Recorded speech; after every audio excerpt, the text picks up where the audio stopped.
on the royal front. Yesterday, the BBC ordered to pay Tiggy Legge-Bourke, who was, of course, the nanny to William and Harry when Princess Diana was still around. They had to pay damages to her because they accused Prince Charles, more or less, of having an affair with her. Martin Bashir was the man who did the interview with Princess Diana, and it now turns out that that entire interview was set up by a panoply of untruths. Rupert, a very good morning to you.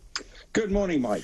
A credible story, this, isn't it? 27 years on. I mean, I remember it as if it was yesterday. I don't know if you're probably too young to remember it quite as well as that. But it's an extraordinary interview which captivated the nation. I remember the night that it happened, sitting on the backbench of the Daily Express, writing headline after headline, changing editions as we went through the night, where she said that she would not go quietly. That was how it started. Ended up with there were three of us in this marriage and all of that. And it now turns out that Martin Bashir had used not only forged documents, but had persuaded Princess Diana to speak to him based upon a load of stuff that she was told by him, which turns out not to have been true. Well, two things here. There were 22 million people watched it that night, but what it shows is they were able to exploit a vulnerable woman. That's in fact what they did, because clearly she was unhappy. She was going through a divorce. She was vulnerable. She was, and that was exploited by Martin Bashir and the BBC, because they used every trick in the book, and obviously using Tiggy Legge-Bourke and the what it came out in terms of the court case is that, accused her of having an affair with Prince Charles and that she had an abortion, all these things, which are horrible allegations to make if they're unfounded, but just so that they could get an interview. And by all accounts, she's received £200,000 as part of the settlement, and her legal costs will be paid.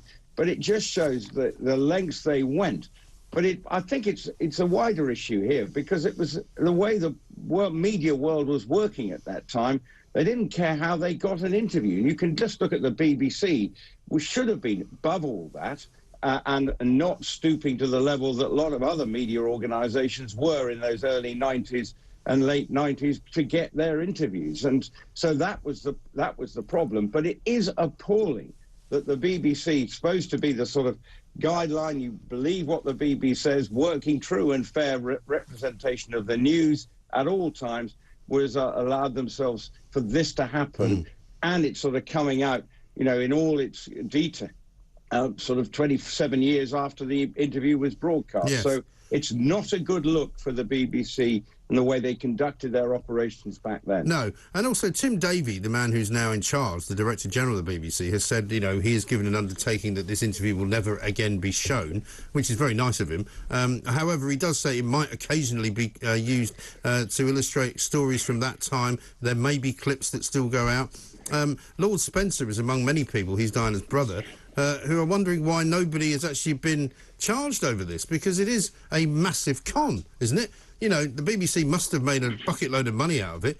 How has nobody been investigated for it? Well, they say they made 1.5 million out of TV sales and that they're going to donate that amount they made to charity. That's what I'm told. So they will not make, 1.5 back then was probably, 30 years ago was a lot of money for the international rights. But they say they're going to give that money back. But clearly, the way they operated, they've had to pay out substantial damages to a number of other people as well. It just is not. It just looks very poorly on the way the BBC conducted themselves. And whether there is legal case, whether there is a reason for anyone to be charged, I'm no lawyer, and I wouldn't know. But clearly, the BBC has had now to take a long, hard look at itself and the way it operates its news, wanting exclusive, make sure it's done above board. But that's not just the BBC. I think everybody wants all these operations, exclusive, to be done above board and not using underhand methods to exploit people maybe feeling weak and vulnerable. Now, you can say that there she was living in a gilded cage, a member of the royal family, but she felt very vulnerable at the time. She had 2 small children. The whole thing was appalling, and yet clearly the essence of the interview, no one's probably disputing way she was feeling. It's just how they ended up getting that interview that is the bad part of well, this of course. And also, story. Prince William has spoken out about this in the past, hasn't he, Rupert, where he says that, you know, it was a very terrible strain on his mother, and it was a really awful thing that she went through. Now, she may well have wanted to say those things, but if she hadn't been persuaded to talk to Martin Bashir, she might never have said them.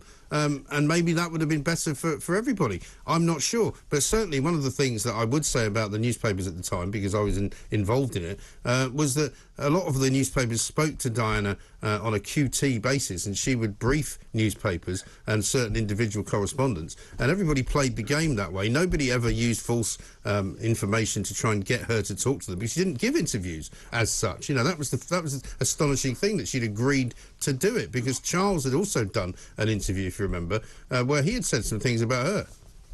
The thing is, she was very canny at manipulating the story. She knew exactly what she was doing most of the time, and you know, she was very good at briefing journalists, and probably felt quite right. But that was the way you sort of did business, and Prince Charles would do that, and it was unedifying. It was hardly what we would have expected, but clearly airing your dirty laundry in public, which is what this interview ended up doing, and to some extent Prince Charles in his Jonathan Dimbleby interview, to try and counteract all this as well, to offer both sides of the story.